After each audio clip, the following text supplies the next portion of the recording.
연제제 모르던 힘이죠. 오늘 몰음지 모르는 게 밖으로 다른 점도 젊어도 돈바 되지 않나 기점서 오늘 저러 저기 점검서 저어도 기점을 일러만 지금 번조 잘라서라도 공제 또반 보러 신지로 공제 또반 보러 신지로 공제 또반 보러 신지 The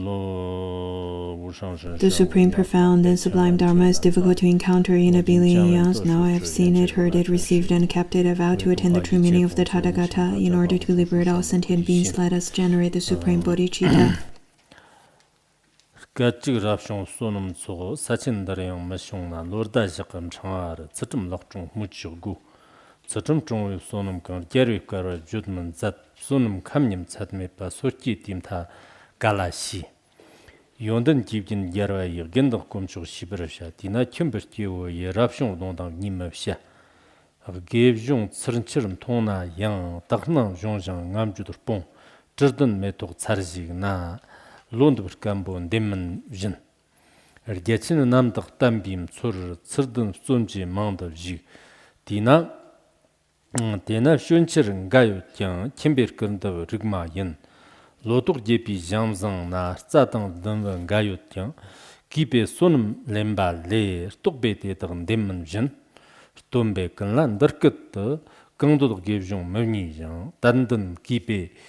Dandan kipe temsiana haib demje mnyongrenjer tawonima rangne gindan drumme chugodan na khli gerbu charparte sachinnik yongmanjin tamba gindan devjin te tamchu jangchirin jowai skam rida semchin lan shiti gebi savun lagbrman garman jangle toba yi tombi jinji gindan mat 박진 추지 겸수로네 타라듯지 롤라 찔라르 마음 담반 전경자 좁지 정금 따라버릇이 샘진 남라 밤디 이 상지 충구를 넘어직 남직 담반 내비체 건가 라와 너컨 지 출된 가거 끄즈ực 납 쇼프른 도겸 초이르 메드 경리 랍숑 멈통나 경리 랍숑 멈통나 우스 추투 무저고 밀리 니까 다리도 담밤 착까 다리임절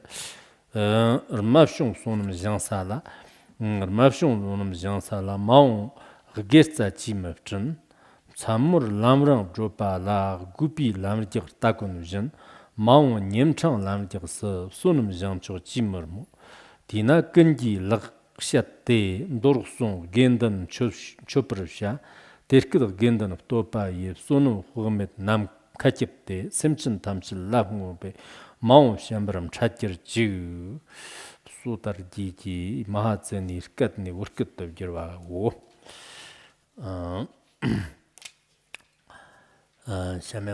Now let us begin the class on the Sutra on praising the noble qualities of the Sangha.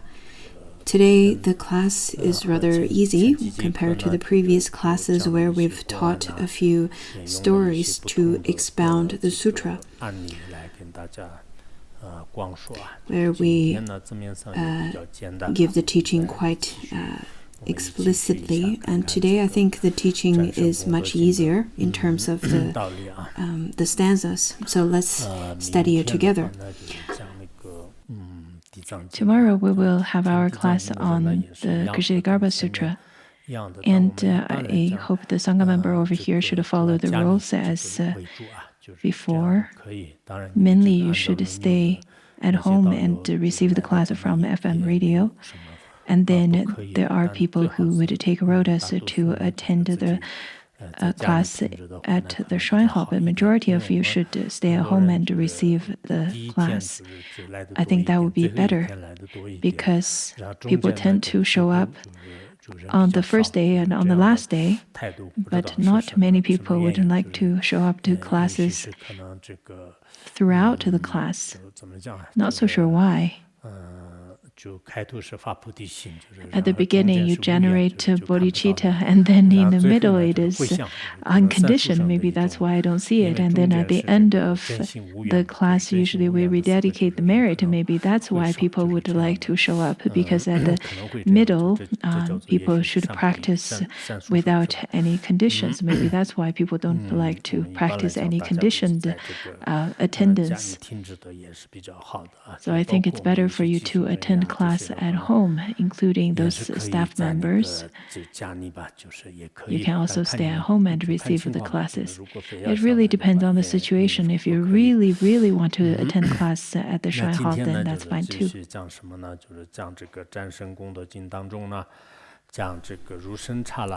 Now, verse 47, it says that the Sangha's momentary merit is grander than the vast earth. Don't mention about the accumulated merit by observing the precepts. After giving teaching of the sutra, many people told me that they initially had never had the thought even to get ordained, but after this teaching, they felt that they really want to get ordained. Well, that's a very good intention. Not necessarily that you can get ordained right away, but such thought is in fact quite meritorious. And just as we studied the story from Mahaprajnaparamita Shastra, where a person was intoxicated and in a very temporary time he had the mind to get ordained, and the Buddha gave him an exemption and let him, because usually, according to the Vinaya, people under the influence of great affliction or intoxication, under any kinds of abnormal mood or mentality, cannot get ordained. But there are situations where the Buddha would give them exceptions. Why is that? In fact, it is because everyone's mind is very different. Everyone's capacity is very different. Therefore, though there are rules for the majority of people according to the Vinaya Sutra and so on, but the Buddha did give some exemptions for some people. When we're studying the ornament of Mahayana Sutra Shastra or Gateway to Knowledge, I think from that you will be able to understand that in fact there are secret meanings or hidden meanings in the sutra. I think you have to understand it is very important, because sometimes it may seem to be very conflicting ideas, but they're not at all, because there are the rules that's made for each different sentient beings, and there are the Dharma ways that's taught to different Dharma based different sentient beings based on their capacity. But they are all 100% beneficial to sentient beings. Therefore, there are special exemptions for people. And it is very different than the Western judiciary system, that you have to follow it strictly. There's no flexibility at all. But in Buddhism, in fact, it's much more flexible. In fact, if you have a kind mind, if you can plant a kind seed into that person, then the Buddha would give them special exceptions. I hope people could understand that. Over here, now it says that if there are people who want to get ordained, even have that thought momentarily, in fact, even to get ordained for 2 or 3 days, that kind of merit is immeasurable. The merit, if it can be seen, if it has forms, then that kind of merit cannot be contained on this earth. We know that this ground, this earth is vast, but this earth cannot contain such merit. Then don't even mention about the merit that is accumulated for months, for years. There are people who got ordained at a young age, and there are people who got ordained at somewhere at an older age, but all of these are great merit and that cannot be exhausted. If one can gain immeasurable merit by getting ordained for a very short period of time, then don't even mention about those people who got ordained for a long period of time. That kind of meritorious action cannot be measured for sure. According to the Buddha, in fact, for the ones who can observe the precept strictly,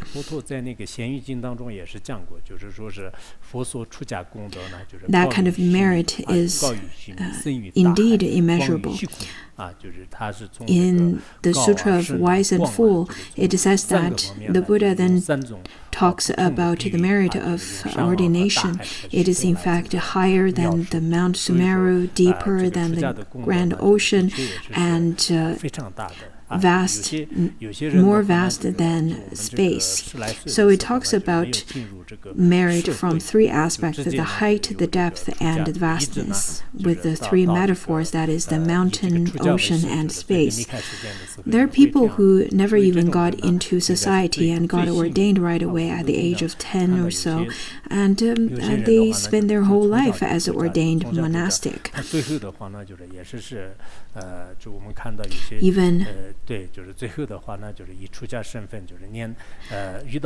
Even after encountering great calamity, even born in special times, but they had never departed even a moment with their monastic robe. And for those kind of monastics, they're as pure as the lotus flower, and those kind of people are the most admirable in this world. There are another group of people who were mundane beings and then experience all kinds of the five desires and all different kinds of the aspects of the society. But because of their right mindfulness and because of their previous merit, they then became the kind of monastic who observed the pure precepts for the rest of the life. Those kind of people are also really great and admirable. The 48th verse, it says that for people who observe the precepts, that kind of merit cannot be expounded fully by a Buddha for one kalpa. Then how could a mundane being know the extent of such merit? In fact, such merit is as immeasurable as space. This is similar to the previous one. In fact, the Buddha cannot even expound the merit of the ordained even for a whole kalpa. Don't even mention about us who are ordinary beings. How can we know the extent of the merit? There's no way of knowing that. In some sutras, it says that even by observing the precept for one day and one night, such merit would be much greater than making the seven-jeweled offering to the bodhisattvas for thousands and tens of thousands of kalpas. Not even 1/10 or 1,000th of such merit. There are such kind of measurements or such kind of teachings as well. If you were to observe precepts in this lifetime, and the Buddha used his Vajra speech and omniscience to describe it, and such kind of merit is still immeasurable, then the arhats, the bodhisattvas, and don't even mention mundane beings like us, how can we know or how can we understand how much merit it is? The mundane beings, in fact, have lots of dualistic thoughts, and it's very limited. People would ask, how great is the merit of getting ordination? Don't just say that it's immeasurable, but that's the fact, because even the Buddha cannot expound such merit. Therefore, I see that there are people at the beginning, they want to get ordained, but later on, even if they get ordained, they don't spend lots of time to contemplate and to practice or observe the precept. Those kind of actions are not proper, and in this way, I think it would create great difficulties. There are people, in fact, I've tried to encourage them to get ordained, but at that time probably didn't have enough time to observe them, or I only observed them for a very short period of time. Later on, I paid more attention, but there are people who already got ordained before the merit. There was one young man who wanted to get ordained. At first, I didn't allow him, and then later he got ordained from a different teacher. I heard, how could he do that? I was not very happy about it, but the second day I heard he already got derobed. I think that's really getting ordination for a moment. But this kind of merit is still probably really grand. However, from a different aspect, in terms of the dignity of ordination and the Vinaya of ordination, I don't think it's really great. In terms of pratimoksha ordination, you should then make the vow to observe precepts for your whole life. And once you make that vow, but not able to observe it for a month, I think people would really laugh at you and even criticize you and slander and scorn you for that. Therefore, the merit is really grand, but you have to contemplate, have to think again and again. Otherwise, changing back and forth is really not helpful. The 49th, one should know the merits is extensive and it is very dignified. The Sangha, the jewel of Sangha of Shakyamuni Buddha.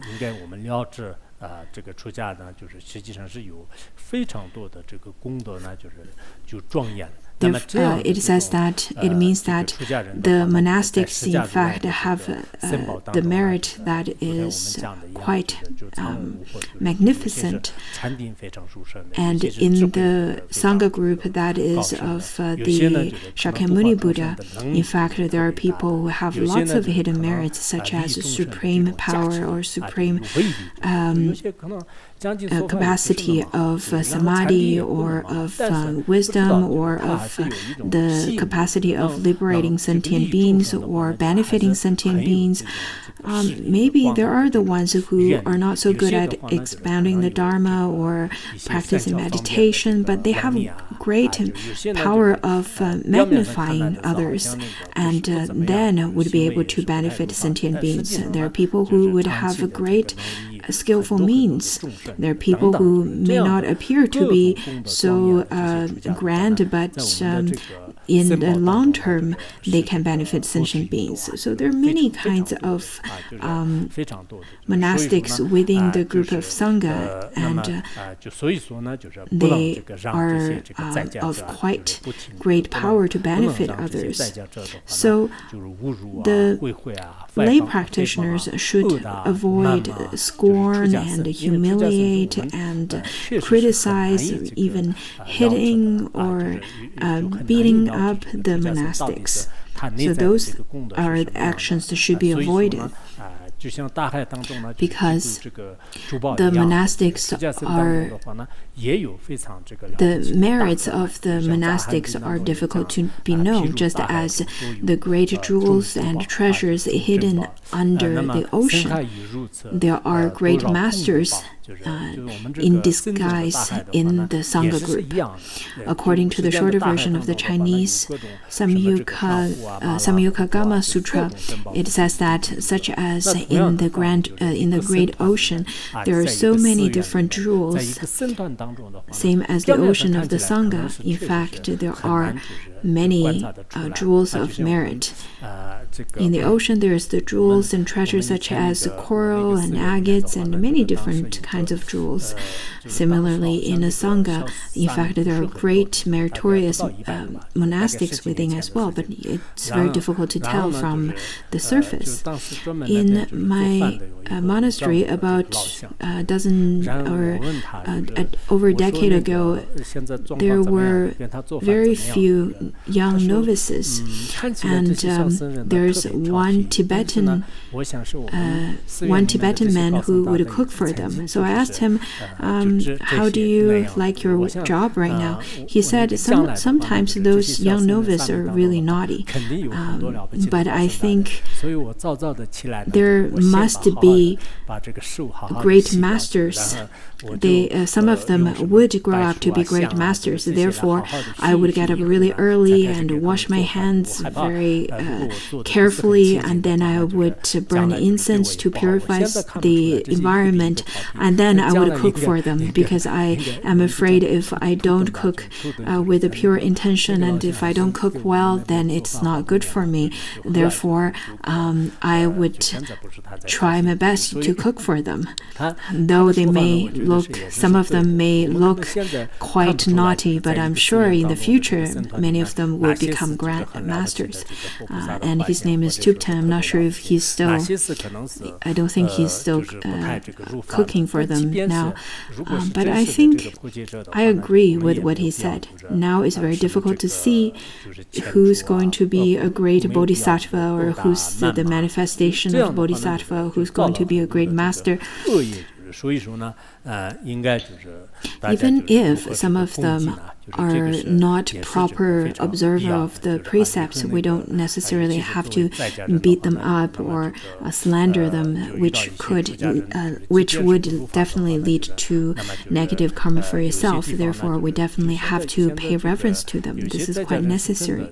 For some lay practitioners, I feel that they don't respect the monastics, especially at the beginning. They don't observe the actions or the character of the monastic, and then they would make offerings, but later on they would regret and probably sue those monastics or call the police about them, and then create lots of obstacles to destroy that monastic.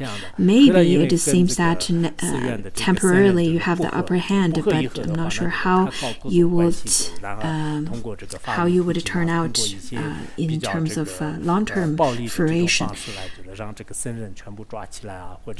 There are monastics who at first would volunteer in a monastery and practice virtuous deeds, but later on, because of the conflicts with the monastics within the monastery, and then they would engage in lawsuit or even with violent methods to harm the monastics or expel the monastics from certain monasteries. In this way, I think this is really sad, because the lay practitioner really don't understand karma. So I think it's quite necessary for the Buddhist group to study and contemplate and then practice.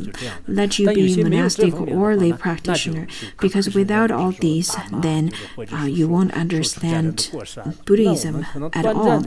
Sometimes when I talk to people, if there are people who at least studied and contemplated Buddhism teachings, then at least they don't really speak ill of others. They would very much protect their own karma of speech, even if they don't understand. But for those who don't understand, they would only talk about the shortcomings and speak ill of the monastics. So through a very short interaction, one would know immediately if this person studied Dharma or not. So this time I really want to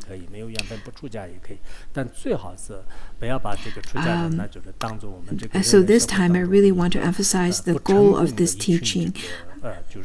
You don't necessarily have to get ordained. If you have such condition, if you have such connection, then you will. If you don't, that's fine as well. But I think the most important is not to view the monastics as a group of losers in this society, to humiliate and to slander, because that kind of negative karma for itself is immeasurable. In some sutras, it says that the monastics have the immeasurable merit, and the lay practitioners have immeasurable faults. And I think there are reasons to say that as well, because the lay practitioners without understanding of karma would create lots of negative karmas continuously. Then the 50th says that though you may see the shramanas to break their vows, in such situation, one should not slander or feel irritated, just as if one were to enter the bushes of flowers. The flowers should be picked rather than the wilted leaves. So whenever you see some bhikshus, bhikshunis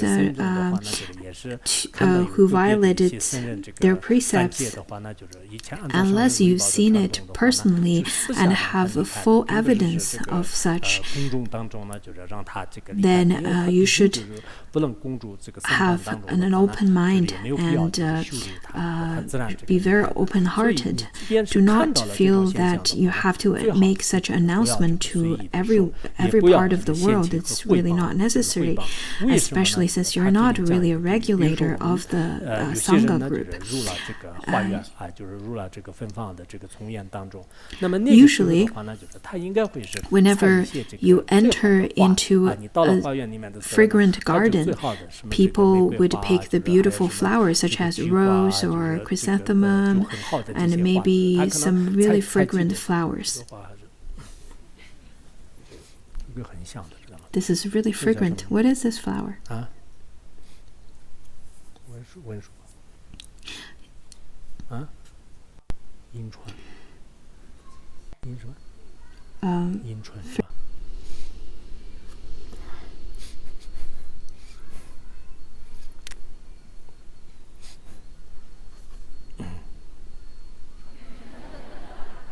Well, I no longer have to worry about you taking photos.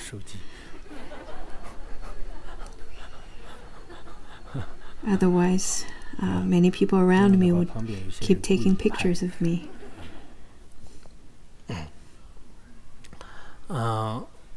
Anyhow, if you were to go to a garden,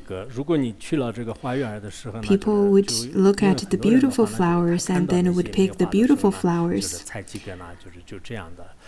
People with a normal mentality, they would pick the flowers rather than the wilted leaves or branches. Whenever we go to the garden, we would pay attention to the fresh flowers. But for people with impure faith, with impure intention, they wouldn't pick the fresh flowers, rather they would pick the wilted ones. I think this is a really interesting metaphor, because there are people who don't have pure mind, pure intention. Then whenever they arrive at a monastery, they won't see the merit of the Sangha. They won't see the great master's wisdom and their precepts, all of those great inner qualities. They don't see those at all. They would only pay attention to the inappropriate things that they see. If certain people behaved inappropriately, and they would exaggerate on that, they would even post that online. They would say that don't go to that certain monastery. If you go, you would get more ignorant, you generate wrong view, and so on. Don't go there. You won't be able to attain enlightenment there.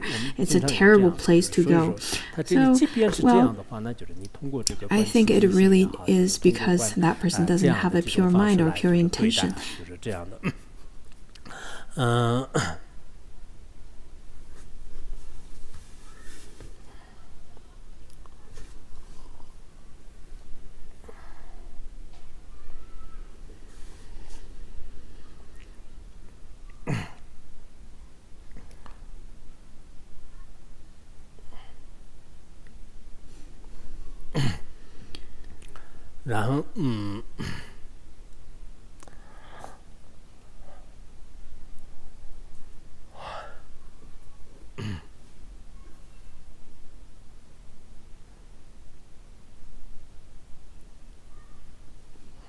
Now let's continue on the verse 51. It says that the extensive pure ocean of the Dharma,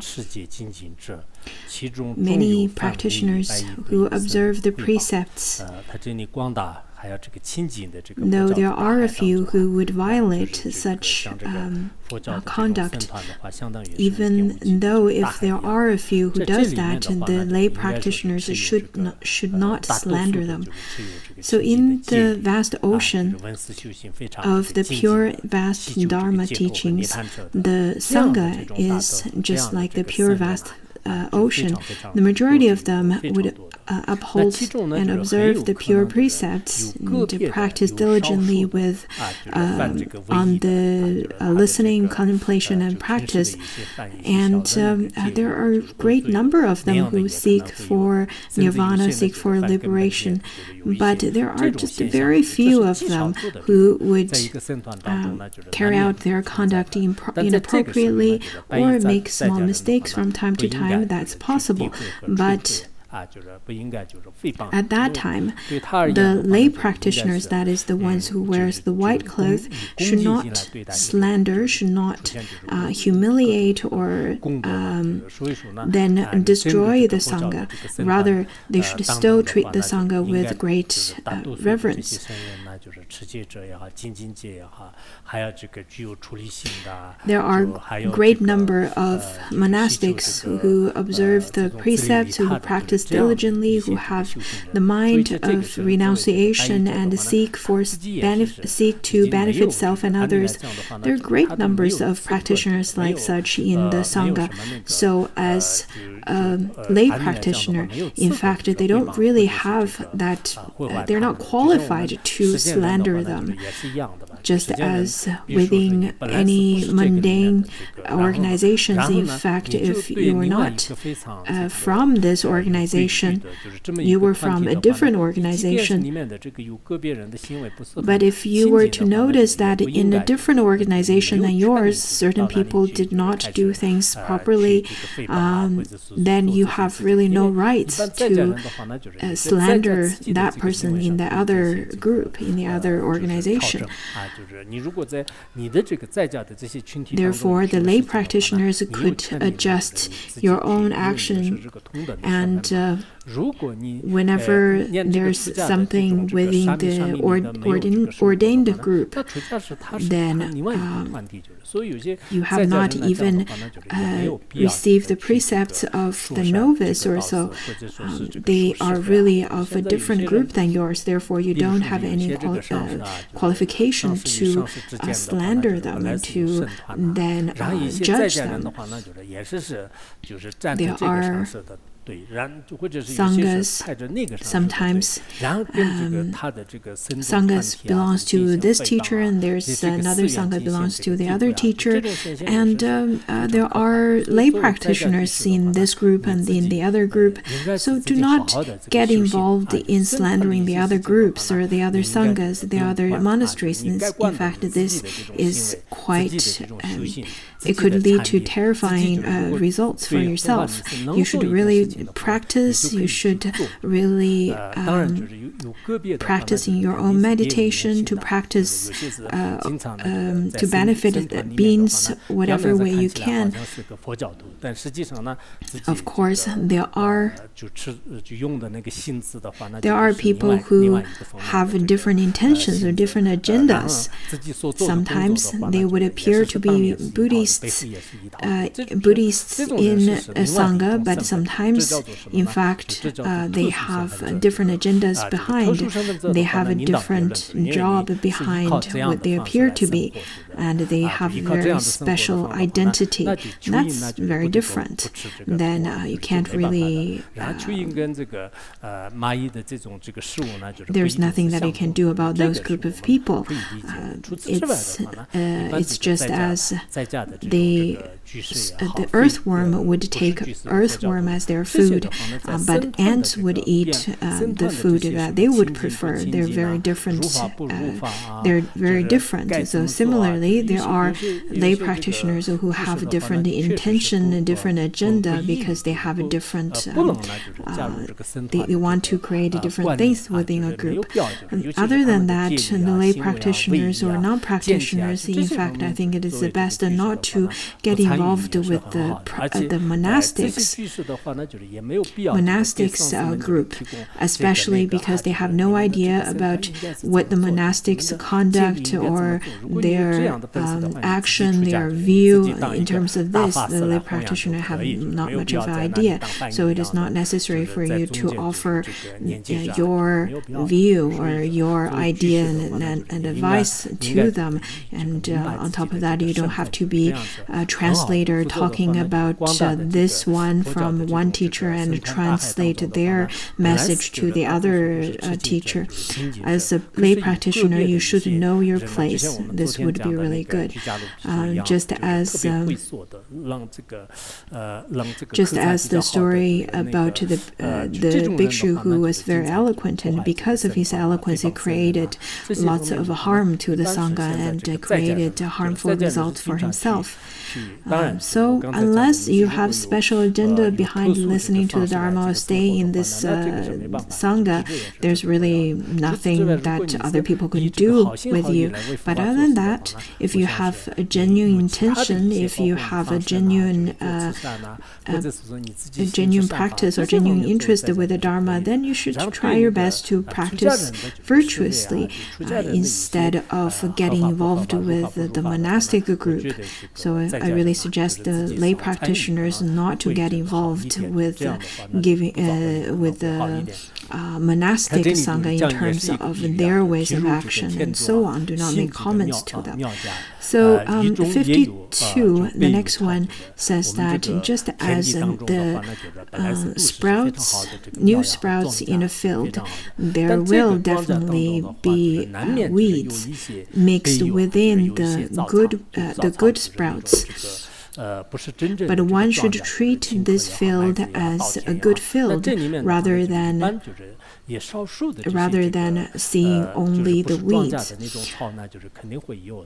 In the field, if you are growing the crops or growing medicine within this field, there inevitably will be some weeds growing, and that's inevitable. So as a farmer, as someone with wisdom, you should try your best to diligently work on that field, and instead of thinking that, oh, this is a bad field, by picking up some weed or some twigs from the field. Therefore, as a meritorious person, one would think that this is in fact quite a good field. A Sangha is just like a really prosperous field, a very nurturing field, where there will be some weeds mixed within, but the ones with wisdom will not then negate the whole Sangha because of just a few people who makes harm. Therefore, I think we should understand this.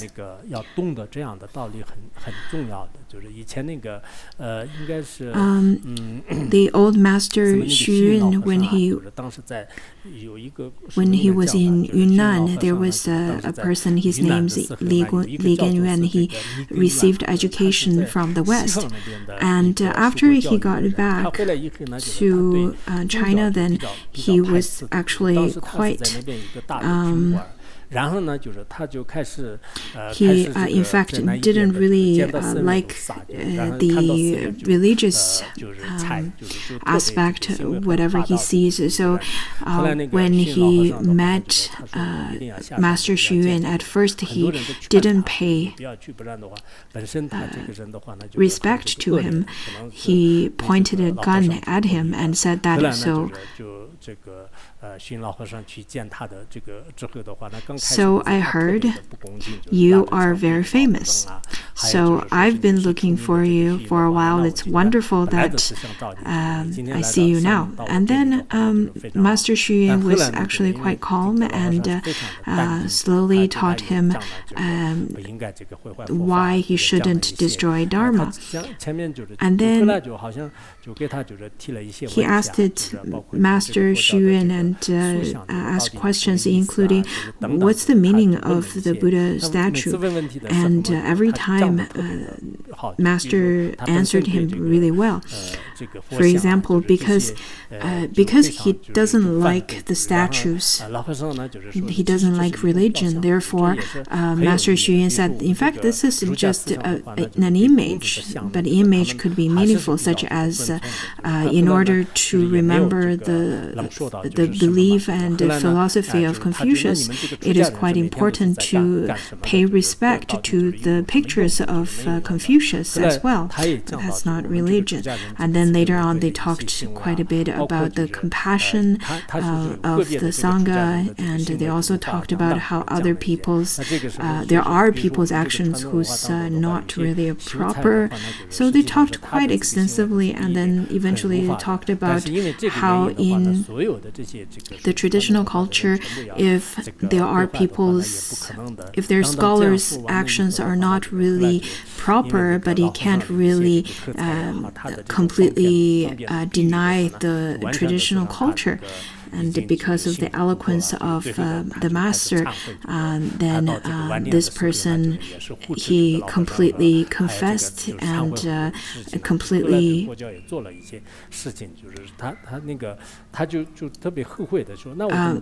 and he then started doing virtuous things to support Buddhism.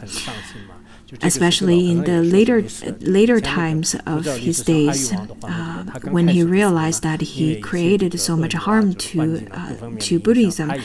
and he felt quite regretful to all the things that he killed so many monks and destroyed so many monasteries. What could he do?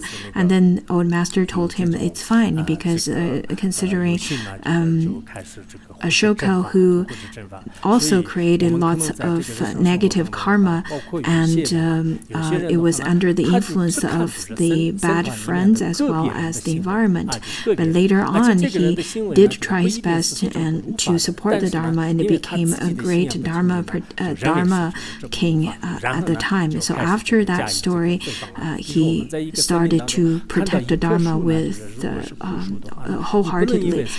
In our daily life, there are people we would see people's actions are not really proper, and sometimes it is because of the perceiver's mind is not clear, and sometimes it is because of other people's action is not really proper. But once you started to slander, this is in fact not very reasonable. Just as if you were to see one dead tree in this forest, you cannot think the whole forest is all dead. So there are people who do have bias towards Buddhism, and for this kind of person, if they were to see some mistakes, some faults from the monastics, they would start to slander the whole group. Therefore, it is necessary for us to clarify or to explain to them with inference. In the world, I think we won't be able to find a Sangha that is 100% pure. In any group, in fact, you won't be able to find anything completely pure. But we cannot deny the whole group because of certain impure actions or certain impure circumstances. I think this is a really good metaphor, a really good example. For a person with a pure mind, even if he sees a weed in this field, he won't deny the field as really nurturing, as a good field, because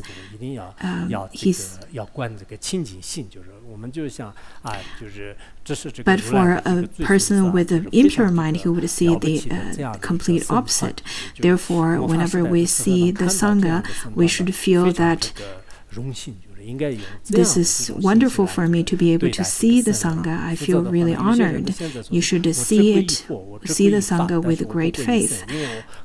Otherwise, there are people, I heard that people would say that I take refuge to the Dharma, I take refuge to the Buddha, but not to the Sangha, because I've seen so many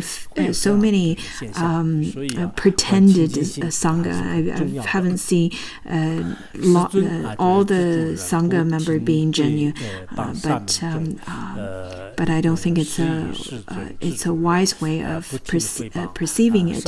So it is important to have a pure mind. The 53, it says that, in fact, in different sutras, the Buddha taught us that we should not listen to the non-practitioners' philosophy and started to slander the Shramanas. In different sutras, such as the 10 chakras of Kshitigarbha and the Sutra of breaking the precepts, the bhikshus of breaking precepts. So in different sutras, he taught people that one should not slander the Shramanas or the Sanghas. Rather, one should respect and revere and generate faith towards them. To the Sanghas that are the merit field of people in the human realm and the celestial realm, even sitting together with them, you should revere the monastics.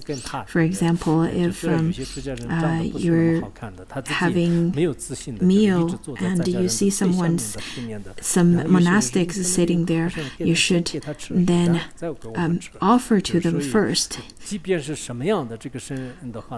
Even if that person, that monastic doesn't look so beautiful or not so confident or being very humble. So whatever monastic, in fact, they do deserve to be respected because they wear the monastic robe. And even by wearing such robe, should deserve the admiration and respect from this world. And for people with such kind of respect, I think that kind of people will be able to receive the merit of man and heaven and even maybe in this lifetime or the next. Then the sun of Buddha Dharma is under conceal and it is fading. But the jewel of the Sangha has brightened up the world by passing down the lamp, the torch of Dharma, just as how the Naga king would bestow the sweet rain, which showers all the sprouts on the earth, without exception. So the sun of the Buddha Dharma is under conceal, and the great compassionate Buddha, after turning the Dharma wheel for 3 times, has passed into parinirvana for over 2,500 years ago. The sun, that is the Buddha, has set in the human world for that long period of time. Therefore, till today, the method of passing the Dharma down to our generation is in fact the brightness of the Sangha. The Sangha has been passing down the torch of Dharma generations after generations until today, just as the Naga, the king of the Nagas, would bestow the shower of rain, and without any exceptions, the king of Nagas would then nurture everything in this world.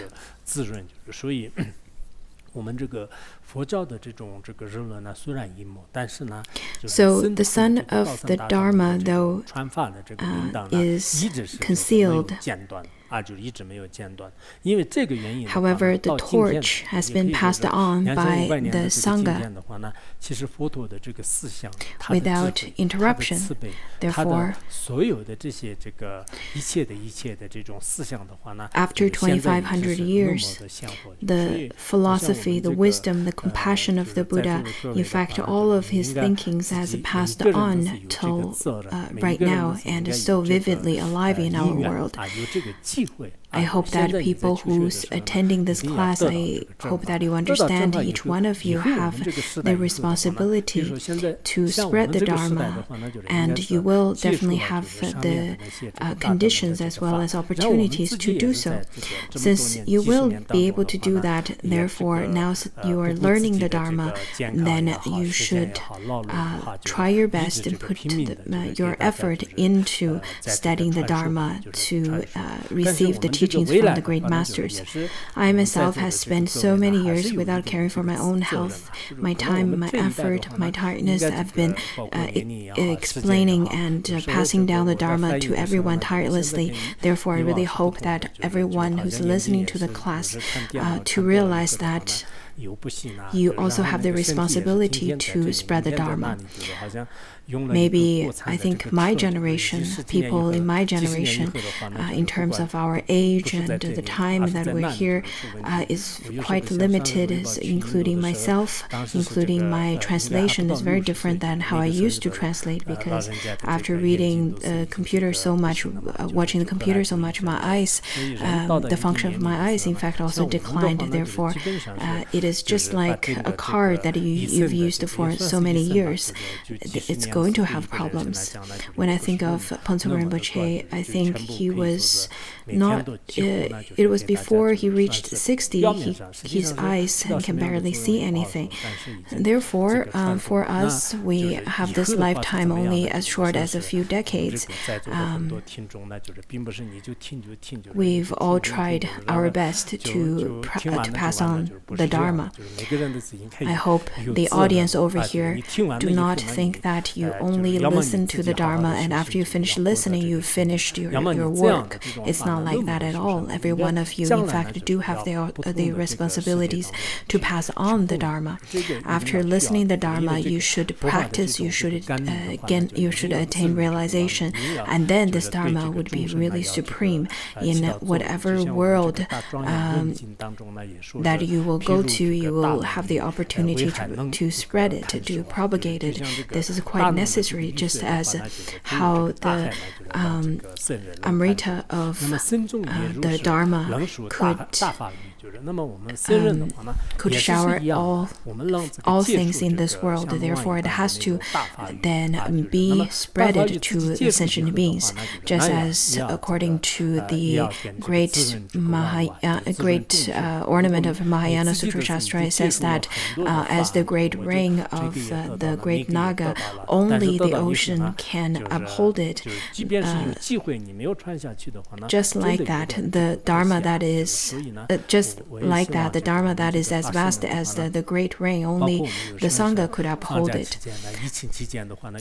The Dharma teachers, when you're on holiday or during the lockdown, I heard that there are a few teachers there were a few teachers who had been giving teachings to different sentient beings, and I heard it was really successful because you can't really go out, you can't really go to different places. Therefore, they've been giving teachings to various sentient beings, maybe just one or two, and within a few months they've taught teachings of the preliminary practices as well as Bodhisattva Charyavatara and so on. I really hope that everyone should have this kind of sense of responsibility. Even at the beginning of learning a Dharma teaching, we should think in such a way that after I receive this teaching, I will pass it on to sentient beings. Once you have this kind of mind, once you have this kind of inspiration, then I'm sure the conditions would mature as well. You will definitely have this opportunity. You should contemplate in such a way that even if it's just one person, I will liberate them. Don't think in such a way that I'm going to stay here forever, I'm going to die over here, and I'm going to stay here before my death, therefore I'm going to build my house really nicely here. Don't think in such a way. Of course, there are great practitioners who would feel that they only want to stay in certain monasteries, but they don't want to go out to propagate the Dharma, but maybe they would end up studying for 2 or 3 years and then run away. And they're the ones who only wanted to stay there, but not having any mind to go out and propagate the Dharma. That is not right either. Such as the disciples of Shakyamuni Buddha, they would go to different worlds to turn the wheel of Dharma when the time's right, unlike us who thinks that your own palace is the only place you go. Don't think in such a way. When I just came here, I thought that my house or not, as long as I have a place to, as long as I have a little shelter, then I will stay here and study the Dharma, and then I will try my best to spread the Dharma to all sentient beings. Maybe because of this aspiration, was quite grand, therefore I had the opportunity to spread the Dharma. But if you never had this opportunity, then I think it won't be very helpful to yourself or others.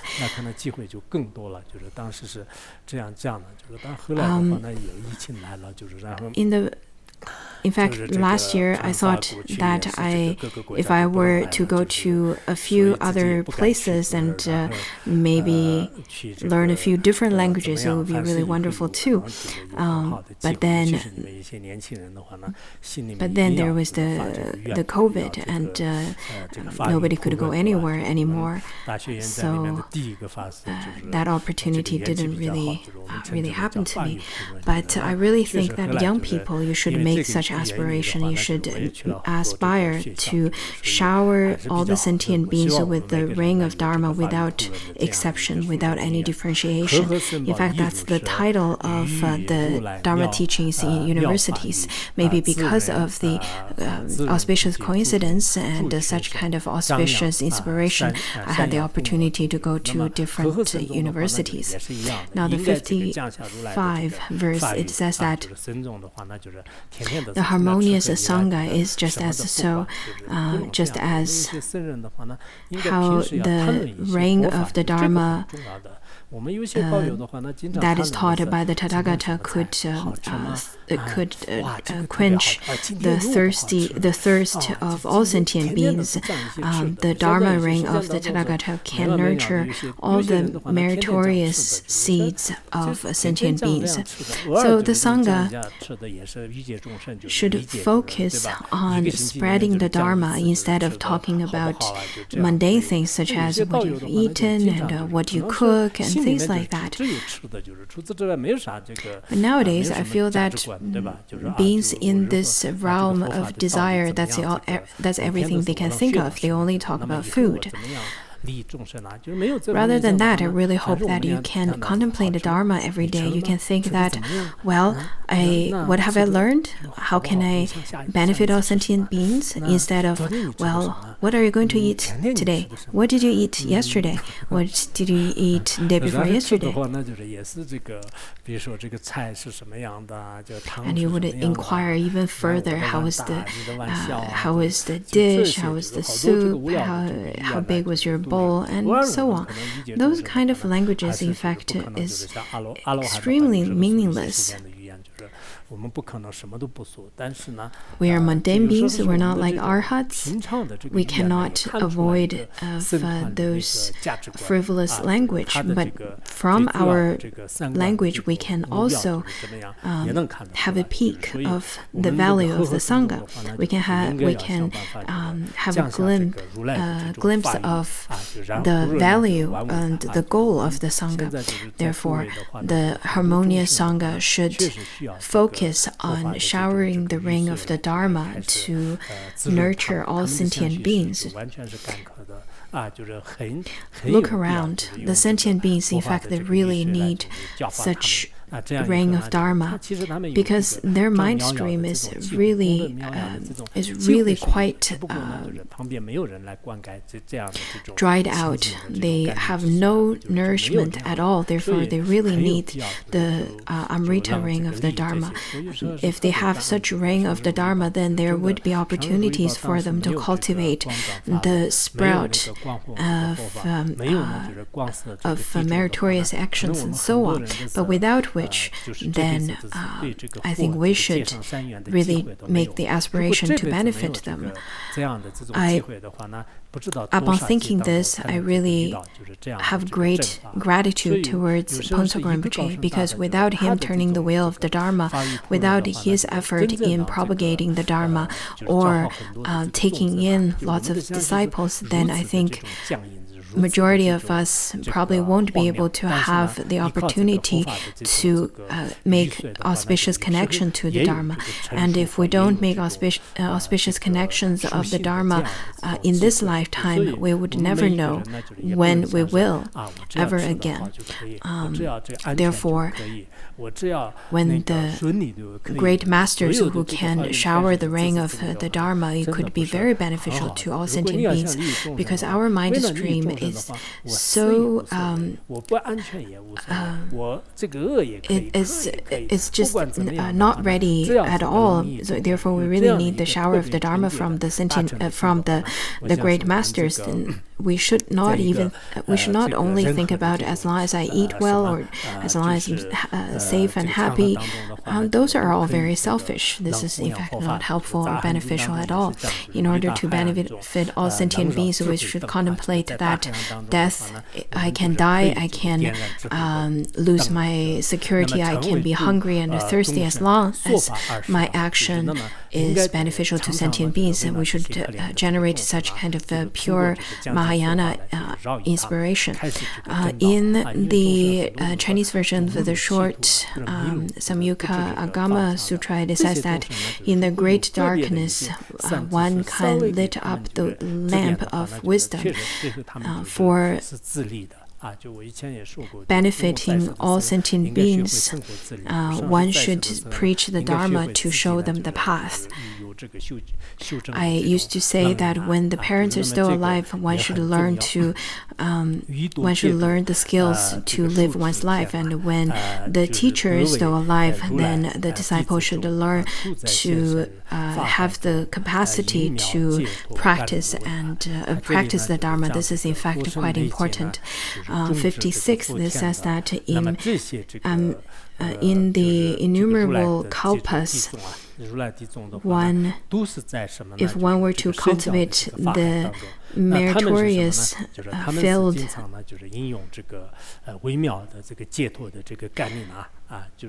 in fact, the disciples of the Tathagata, they sometimes would get ordained really, it seems that by rare chance they probably met certain teacher, then they became ordained. They feel that it's really quite coincidental, but this is really not coincidental at all, because in this lifetime, if you were to have such opportunity to get ordained, to have your hair shaved off, this is really not for no reason. This is in fact because of the connections that you've been building for thousands of lifetimes and kalpas.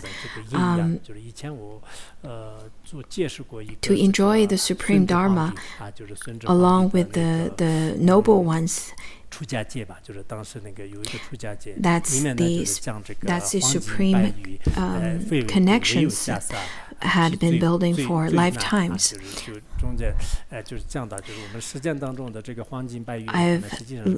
I've heard about the verses or a poem that's composed by an emperor, Emperor Shunzhi. He said that the gold and jade are not expensive compared to the Sangha's robe, compared to the monastic robe. And then it says that in 100 years that has 36,000 days. Even having that many days, it cannot be compared to being in a monastic and rest for half a day. So in that verse of renunciation, or poem of renunciation composed by that emperor, talked quite a bit about the merit and the unusual opportunities of being ordained. Another poem that's composed by another emperor, which was quite short, and the way he composed about how the monastic's lives is in fact quite unrestrained, is very free, it's really beautiful, and talks quite a bit about the spring, the 4 seasons. At the beginning, he said that the most supreme of all in this world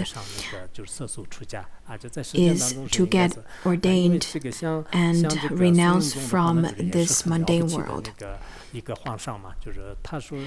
This Emperor Sungren, is in fact also quite a great emperor. At the end of it, he said that if he were to have such opportunity to get ordained in this lifetime, then he would be fully content. So let it be in Song Dynasty or Tang Dynasty or Yuan Dynasty, many great emperors or generals and people of high social status, they praised the life of the renunciates.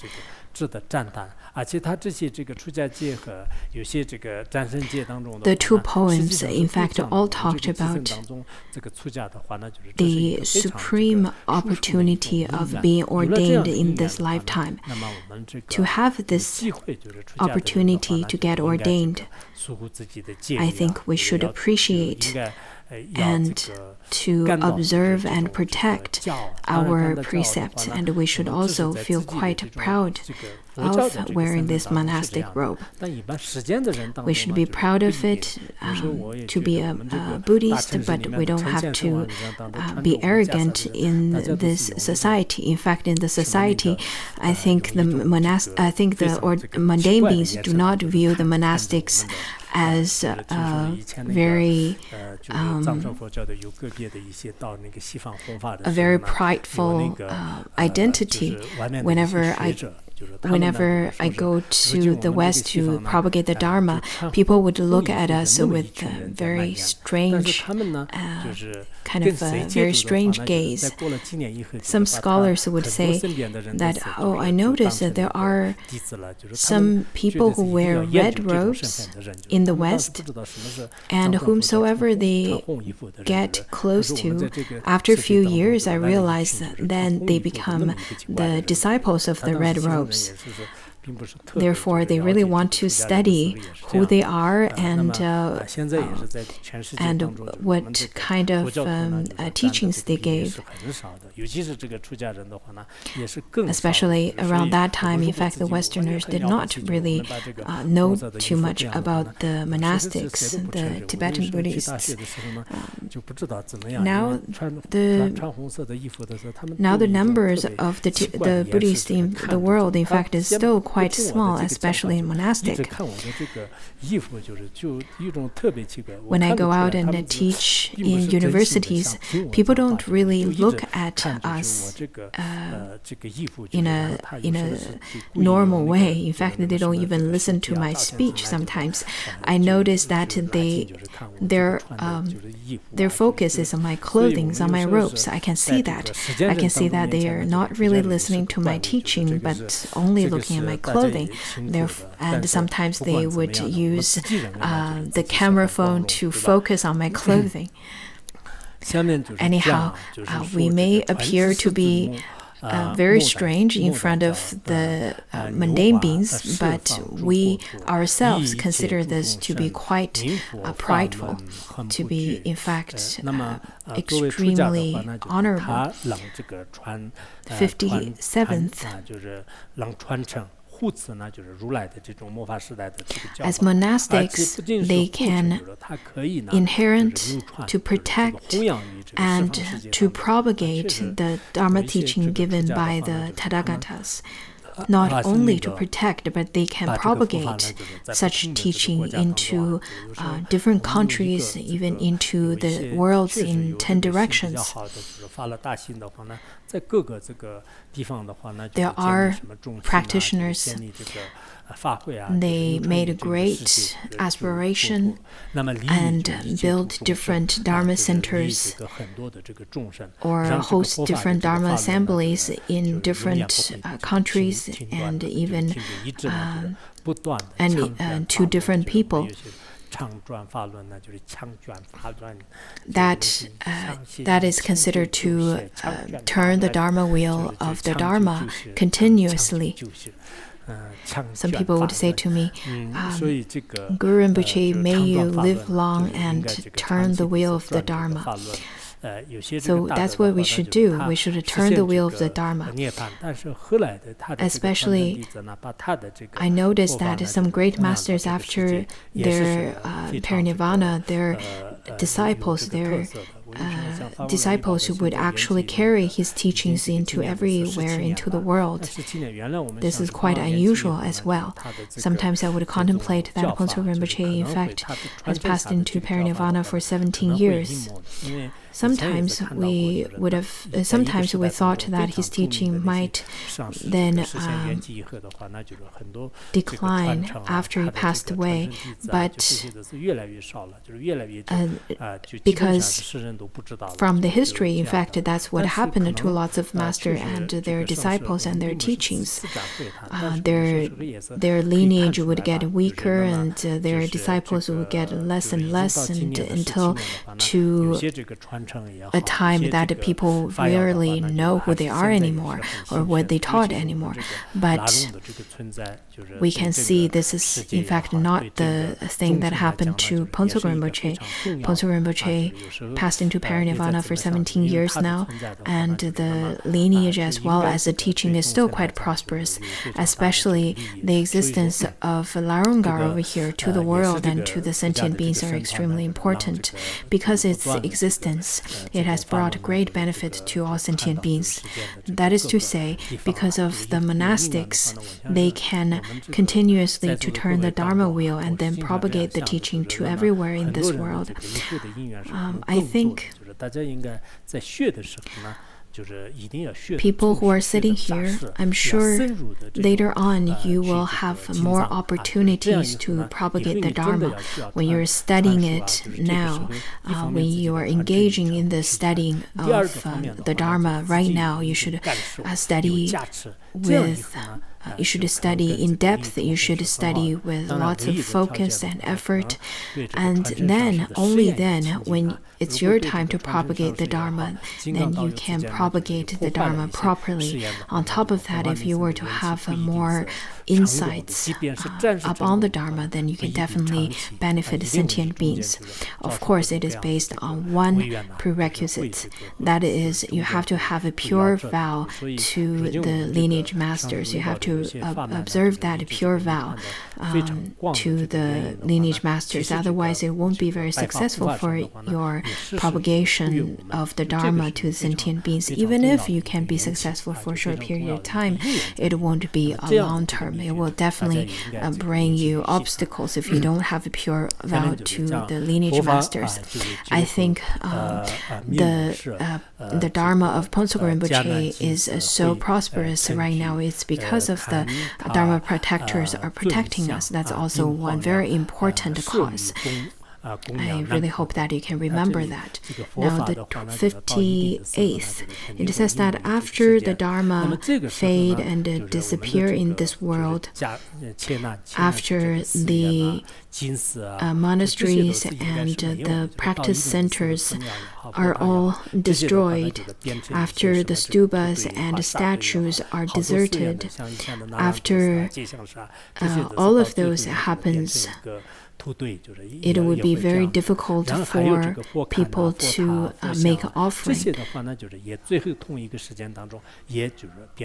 Eventually, there will be a time that the Dharma will be under conceal in this world, will be fading in this world. At that time, you won't be able to see the monastery, you won't be able to go to practice center, you won't be able to have any of those, because some of them would become either become a hill or become deserted, and just as Nalanda and so on, they became part of the hill. That's going to happen. At that time, when you can't see the stupas or statues, and when you don't have a place to practice, even when you want to make offering to the monasteries, you have no such opportunities. Even when you want to find a Dharma textbook, you can't find it. And this is in fact the truth of everything. That kind of impermanence will happen. So while we're still having this opportunity of listening to the Dharma, we should try our best to cherish this opportunity. Such as the monasteries, any monasteries, it's not going to stay there forever. In fact, all those really famous monasteries, at the end, they will be destroyed, or they were destroyed. You can't find anything at all. You can't even find a Buddha statue. In the 60s and 70s, when we look around, we can't even find a small Buddha statue at all. We can't find a stupa at all, and we couldn't find any residence for Sangha at all. When I was herding the yaks all I can see was the broken walls of monasteries. Nothing else was left. Some old men would tell us, some elderlies would tell us, in fact, there was a shrine hall over here. This part used to be the residence of the Sangha, and this part used to be where they would store the textbooks, the sutras, and so on. In fact, sometimes when we dig underneath pine trees, sometimes we can find the parts of folios of the sutra text. So when we have the opportunity, let's cherish it, because you never know how long this opportunity will last. In our lifetime, we have already seen it. There are practitioners who already felt lots of regret. They felt that I didn't spend enough time and effort in studying, but now I really regret it. What should I do? I sometimes think that when I am still alive, and the centers and groups or so on is no longer there, I think it is better, because once after I leave those centers and so on, it's very difficult to manage them. You can't say that if they are proper or not.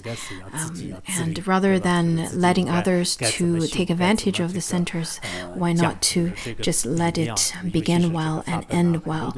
So while we still have the opportunity to listen to the Dharma, we should acknowledge that impermanence will show its face.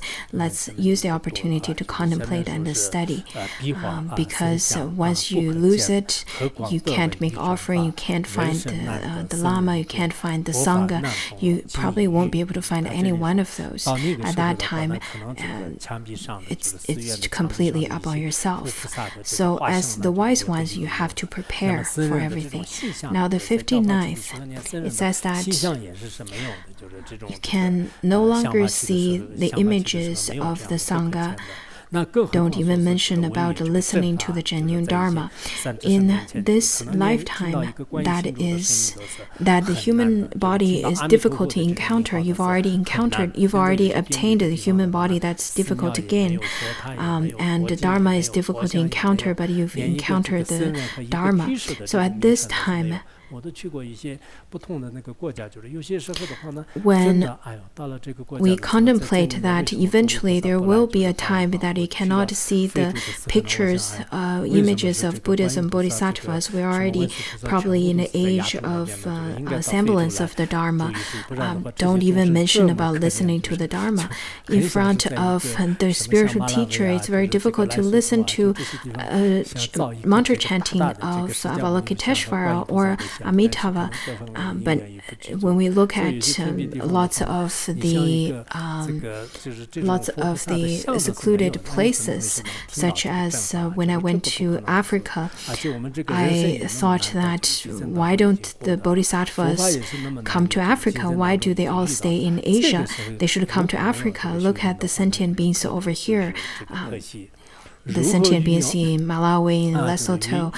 It would be wonderful to build a large statue of Shakyamuni Buddha and Avalokiteshvara. However, there was no such opportunity yet. Anyhow, if they can't even see the image of the Buddhas and Bodhisattvas, how can they listen to the Dharma? Now, the human body is so difficult to obtain. We've already got it, and the Dharma is so difficult to encounter. We've already encountered it. If we don't use this time to practice the Dharma, it would be such a shame. 60th, it says that in such meritorious merit field, why don't we plant the seed of merit?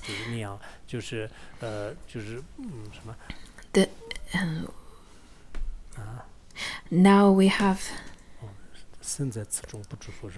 Now, since we still have the Sangha, we still have the monastery, we should use the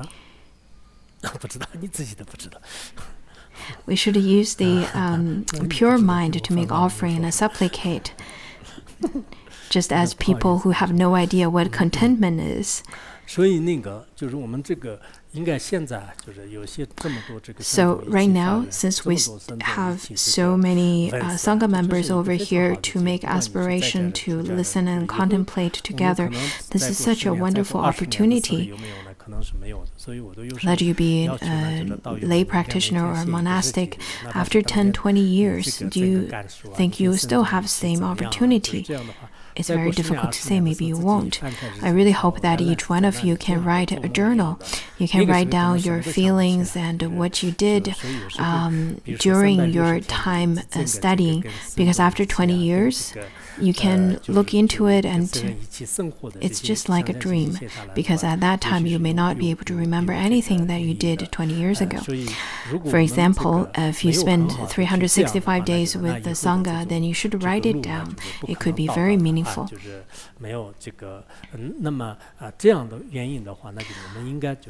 For such reason, we should prepare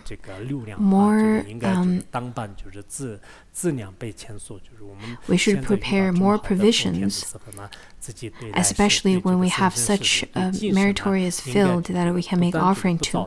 So we should then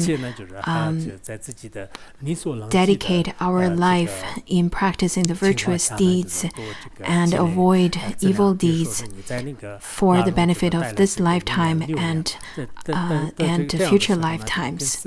For example, if you're staying here for 5-6 years, if you don't disturb the mind of the Sangha, if you try your best, even if you prostrate 3 times a day to pray to the Sangha, and then whenever you have to depart from here, then you are departing here as a pure practitioner.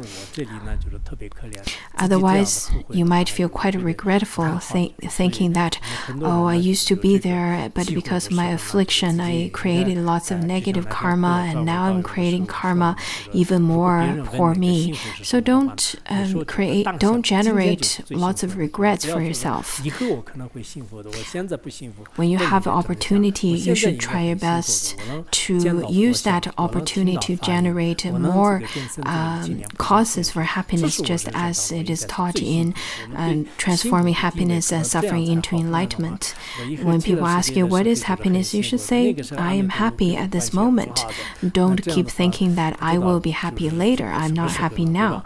Don't think in such a way. In fact, you're happy already. You can see the Buddha statue, you can hear the Dharma, and you can practice and chant the King of Aspiration with all Sangha members. This is, in fact, the most happiest moment of a lifetime. 61st stanza, then it says that if we don't plant, if we don't cultivate the seeds of liberation in this meritorious field, in fact, we should plant in this meritorious field so that it could be our provisions for the future treacherous road. Therefore, people should contemplate and think again and again. We should make offerings with generosity to the Sangha who studies and contemplates the Sutra. I think we all have the capacity to offer one incense or one flower. Even if without such kind of capacity, we can make offering of a flower and an incense with the mantra of offering. This kind of merit, in fact, is inconceivable. We now have such a great merit to make such offering to such meritorious Sangha. So if we do not practice accumulation of merit, rather we practice useless and valueless things, this is in fact quite unreasonable. So let's make great aspiration. We should study and contemplate diligently. We should practice secret outlook to the Sangha. Even if you see some actions that's impure, improper, do not generate wrong view. Do not gossip about about it. Sangha, in fact, should be really pure. Let's not be very gossiping. The people with lots of wisdom, they understand how to protect a center. They would protect the honor of the center and as well as the honor of the Sangha. I'm not saying that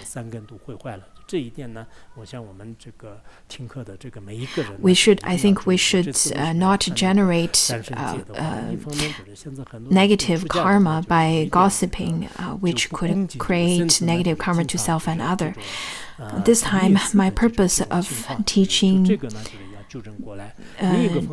the sutra on praising the noble qualities of the Sangha, in fact, is because on one hand, there are lots of people who do not pay respect to the monastics, rather they shame the monastics, and this should be corrected. On the other hand, I think lots of the lay practitioners created lots of negative karma. This should be corrected. On the other, I think the Sangha is quite a supreme field of merit. Therefore, we should try our best to plant lots of merits as our provision.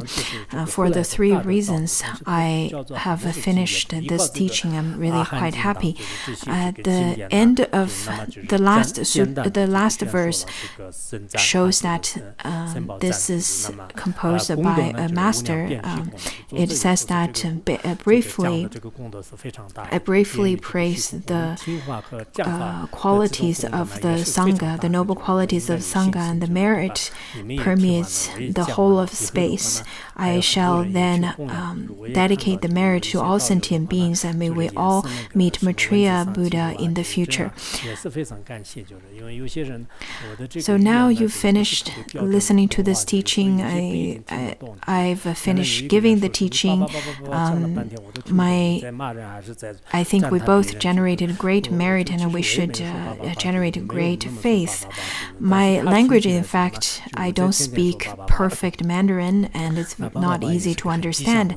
I know that lots of people, in fact, did quite a bit of notes, and it would take lots of effort.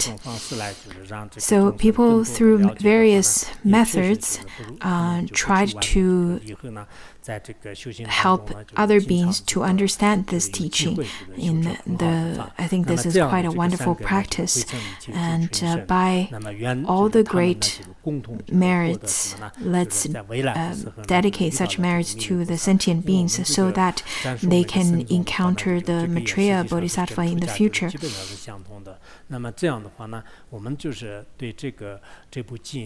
Because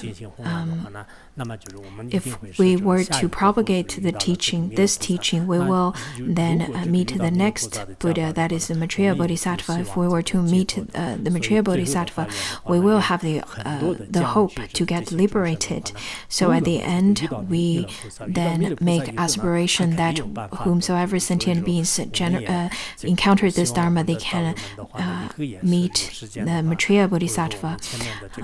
I hope that practitioners who listen to this teaching, including the teachings such as transforming suffering and happiness into enlightenment and the Sutra of Filial Piety, this kind of short teachings, we should try to propagate it to the sentient beings, to our family and friends, which could bring lots of benefit.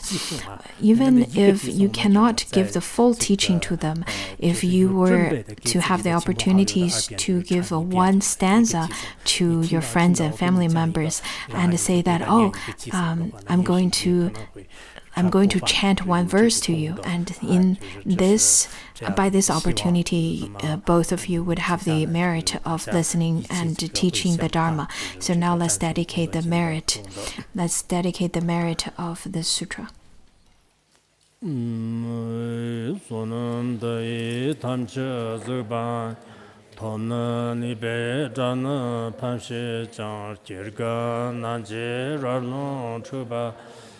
Zubum tsunen zhuwa zhuwa